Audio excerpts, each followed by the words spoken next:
एक आदमी ने बहुत पढ़ाई की, एमबीए की पढ़ाई की, लेकिन कहते हैं पढ़ाई कितनी भी करो, जब तक व्यवहार में काम और मेहनत नहीं होगी कुछ नहीं हो सकता। तो वो भी बहुत कामचोर था।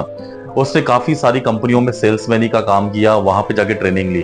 ट्रेनिंग लेता था लेकिन वहां पे जॉब नहीं करता था। 6 महीने की जब इंटर्नशिप होती थी तो वहां पे जो पैसे मिलते थे उसको कमा के देता था, लेकिन जब जॉब करने की बारी आती तो वो जॉब नहीं करता था। आखिरकार सारी कंपनियों में धीरे धीरे वो अपनी इन आदतों के कारण निकाला जाने लगा।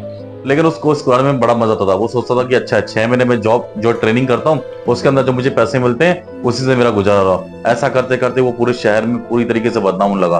और आखिर हालत ये हो गई कि कोई भी कंपनी उसको जॉब देने नहीं लगी, क्योंकि सबको पता पड़ गया था कि ये सिर्फ हमारे यहाँ इंटर्नशिप करता है, जब उस समय पैसे कमाता है और जब काम करने की बारी आती है तो काम छोड़ देता है। एक बार की बात है, 1 डेढ़ साल तो जो उसकी सेविंग थी उससे काम चल गया और धीरे धीरे उसका पैसा खत्म होने लगा।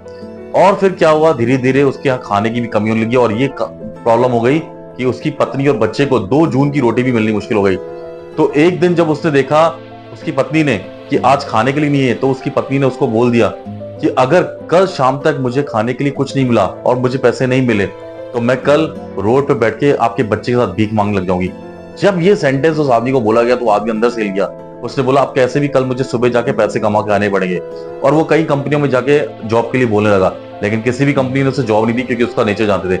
आखिरकार वो एक ऐसी कार कंपनी के पास पहुंचा जहां उससे पहले अप्लाई नहीं किया था, लेकिन वहां के मैनेजर को भी पता था कि ये आदमी बड़ा कामचोर है और ये हमारे यहाँ सिर्फ इंटर्नशिप में पैसे कमाएगा, तो उसने भी उसको मना कर दिया।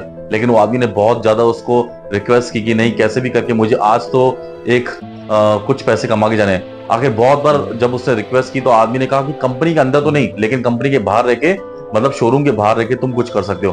उस आदमी ने कहा ठीक है। आखिरकार सुबह से लेकर शाम होने लगी, कोई कस्टमर, क्योंकि जो भी कस्टमर आता वो कार खरीदने अंदर ही जाता, उसके बाद कोई कस्टमर नहीं ठहरा था। आखिरकार एक आदमी आया और उसको बाहर शोरूम के खड़े होकर कार दिखने लगा। अब उस आदमी ने सोचा यही मेरा अवसर है। उस आदमी ने उससे बात करनी शुरू की कि कैसे, ये जो आप क्या लेने आए, तो उसने बताया कि मैं यहाँ कार लेने आया हूँ। लेकिन मेरे से समझ नहीं आ रहा, क्योंकि वो आदमी कई सारी कंपनियों में पहले ट्रेनिंग कर चुका था, तो उसे पता था सारी कंपनियों के अंदर और उस कार के अंदर क्या एडवांटेज है। उसने उस आदमी को कन्विंस किया और 15 मिनट की कन्विंस के बाद वो आदमी रेडी हो गया और उस आदमी ने उसको साइन किया और चेक करके दिया। वो चेक लेके सीधा मैनेजर के पास भागा और बोला ये मेरी पहली सेल होगी। मैनेजर भी शॉक्ड हो गया कि बाहर रह के इसने इतनी बड़ी कार कैसे बेच दी। उन्होंने उसी समय उसे कुछ अमाउंट जो कमीशन का था दिया। वो कमीशन लेके घर पे आया और अपनी पत्नी के हाथ में वो पैसे रख दिए। उस दिन उस आदमी ने समझ लिया कि अगर मुझे वाकई में अपने घर को चलाना है और मुझे सक्सेस हासिल करनी है तो मेहनत करनी पड़ेगी। उस कंपनी में उसने दिन रात मेहनत चालू की और उसके अंदर वो नंबर 1 सेल्समैन बन गया। धीरे धीरे वो शहर नहीं, पूरे प्रदेश का नंबर 1 सेल्समैन बन गया। तो दोस्तों, इस कहानी से सीख मिलती है कि जब हमारे साथ कोई बहुत बड़ी घटना होती है जिसे हम दुर्घटना समझते हैं,